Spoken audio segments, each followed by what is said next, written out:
Thoracic cavity. The thoracic cavity is the area of your body which holds the lungs and the heart.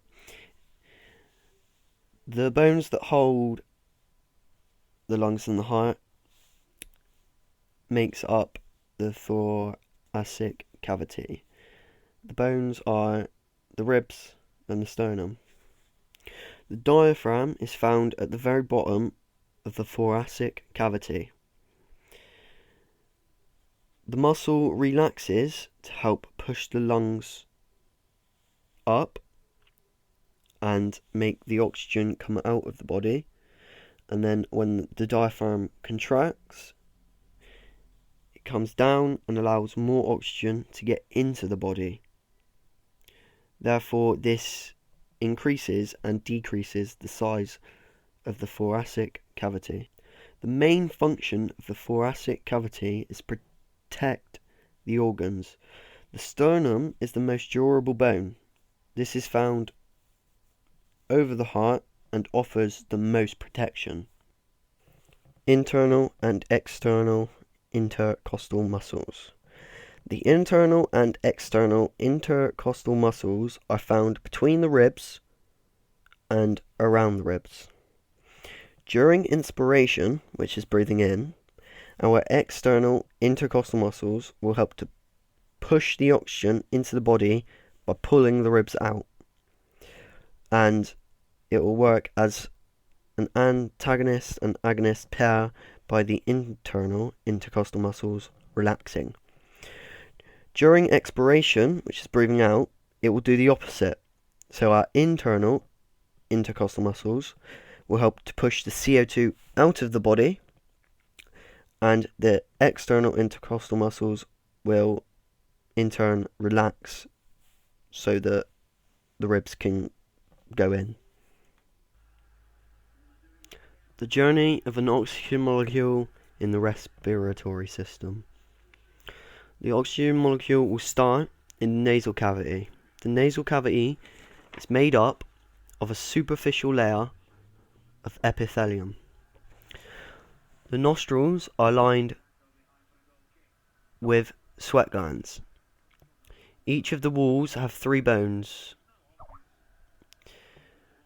The nasal cavity have hairs on the inside and a layer of mucus to prevent unwanted substances other than oxygen to go down into the lungs. The nasal cavity is full of capillaries to warm up the oxygen before it gets to your lungs, because if it was too cold, it wouldn't be good. From the nasal cavity, it will go to the pharynx. The pharynx is a smooth muscle. This is also made up of 3 different sections. The pharynx is a soft, collapsible tube about 13 centimeters long. This contains the tonsils. This is also a passage for food and air. The food and air is pushed down the pharynx by the tongue, and then it contracts to push it down even further. Then it will go to the epiglottis. The epiglottis is a small layer of skin made up of highly fibrous and elastic tissue. This covers up the passage to the trachea or down the food pipe. It depends which one it covers to whether you are breathing or whether you're eating. If you are breathing, then it will cover up the food pipe. If you're eating, it will cover up the trachea. From the epiglottis, the oxygen molecule will go to the larynx. The larynx is the voice box. This helps us to speak and breathe by controlling the airflow. Cartilage surrounds this by soft tissue. This can be seen and felt and is commonly known as the Adam's apple. And there are small muscles attached to the cartilage to pull it apart to allow you to breathe. From there, the oxygen molecule will go into the trachea.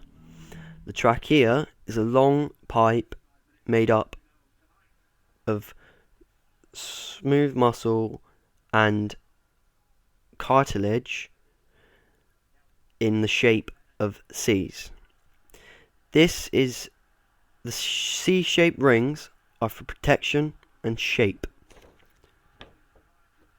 From the trachea, the oxygen molecule will go into the bronchus and the bronchioles. The bronchus and bronchioles are about 1 millimeter in diameter. In their walls, they have small layers of smooth muscle, which means they are able to decrease in size as they go into the lungs. They are really strong, which helps the lungs to prevent collapsing.